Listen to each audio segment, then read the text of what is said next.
So how do you determine when and where to drop the water? That's experience and watching where the wind is. Yeah. Most of the time we're dropping downwind, and a lot of the guys overshoot the fire because when you're going back to scoop water, you kind of watch it. And most of the guys overshoot the damn fire a little bit, but the residual spray comes off and it hits the fire, but sort of ineffectively. And so, you know, I think to myself I should drop a little bit earlier, which I do, and the bird dog officer will let you know how your drop was. All right. You know, because he says you're a little bit long.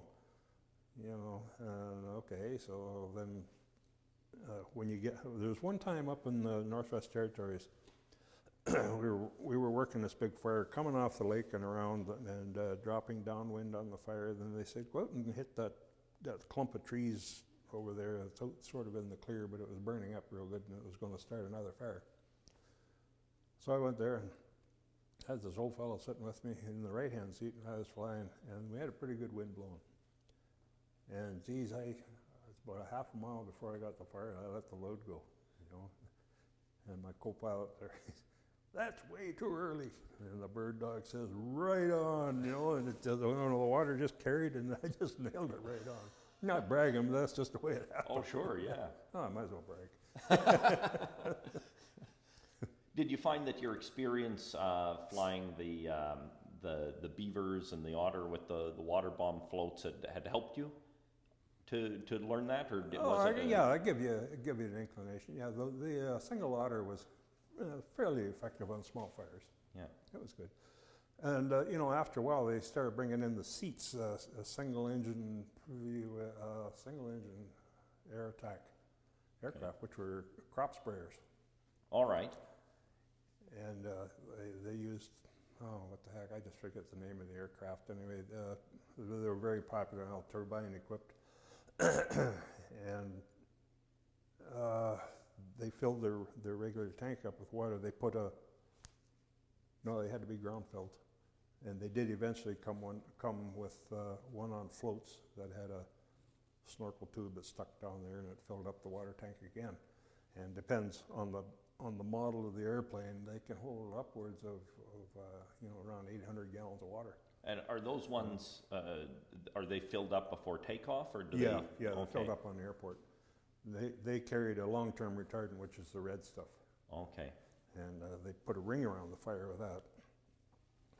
And of course, if the mixture was too thick, it would kind of hang on the grass and all that kind of stuff, and the fire would go under it. But when we dump with the short-term retardant, it's half on, half off, half on the fire and half ways off. And it was really effective. It really was. Oh, yeah. Yeah. But if you get a great big fire going, there's only one person that's going to put that out, and that's the big fella up in the sky. Yeah. And all you need is a rain shower. Comes, poof, just gone. And there we are working our butts off with the water bomber. Well, what would be the biggest challenge that you would face trying to fight a fire like that? Terrain. Yeah? Yeah. Like that one tree is sticking up in the bush. Yeah. Can you think of a place that you'd been working that was the most difficult terrain? California. Oh, yeah? Yeah. We went down there in 1982. The Canadair sent one of their airplanes down, and they contracted one of ours, and I went down with it. Well, I didn't go down with it. I went down later on because they had a malfunction on the airplane. Let's put it that way, and they couldn't get the gear down on the thing, so they had to land on the runway gear up. Oh. And I guess they brought that pilot back, and they sent me down. We'll leave it at that. What made that job the most challenging? Well, I got pictures at home. Show you pictures of Manitoba.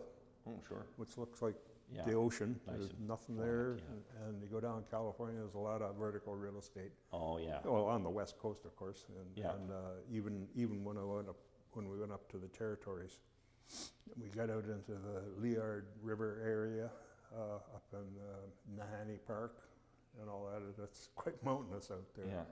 Yeah, we were scooping off the Liard River And that was at 750 feet above sea level, which is what we are here, around that.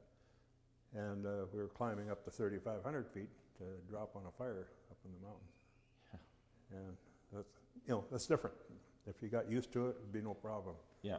But you're, Oh, I see. you're kind of upset, And then we had to go in through this gap and go in and turn around for a better explanation in the inside of a volcano, but it wasn't a volcano, but inside, and come out and drop on the fire, which was on the side of a hill. And then you had to go all the way back down again, Yeah. which in turn is hard on the engines.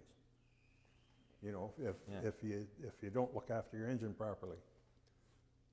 Yeah. And On a day like that, how many drops would you do? on a thing like that, I think that particular day we did 6 or 7. Oh, wow. Yeah. And then you have your tank system armed, ready to drop.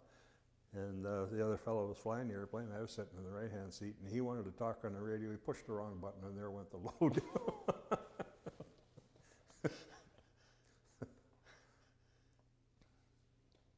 Silly little things like that happen. Yeah. And we were not credited with the load. So did you get the fire out that day, or did it take? Okay, by the time, we'll stay on a fire until the ground crews get there. Oh, I see. A water bomber will not put a fire out. Yeah, okay. Yeah, so we just knock it down till the fire crews get there, the ground crews get there, Yeah. and we may or may not stay to help them out. I had one day up in Thompson. We were coming back from a fire out east in the Gillam area, and we were coming by Split Lake, and there was a fire going there, and they figured they could handle it with the ground crew. And then the ground crew asked if we'd come in and drop a few loads on it, so we did. We were scooping off the river, the Nelson River, Odie River, whatever. And the bird dog says, "You got a big flare up down the south side there, you go around and hit it." So I went around and I hit it, and I did another good job. I knocked that thing right down. And then after that, we were sent back to Thompson to fuel and wait for another fire. The next day, I was not out at the airport.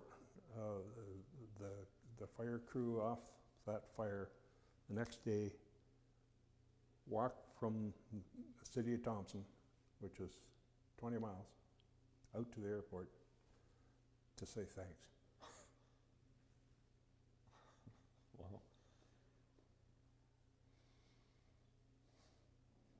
I saved their lives. Yeah.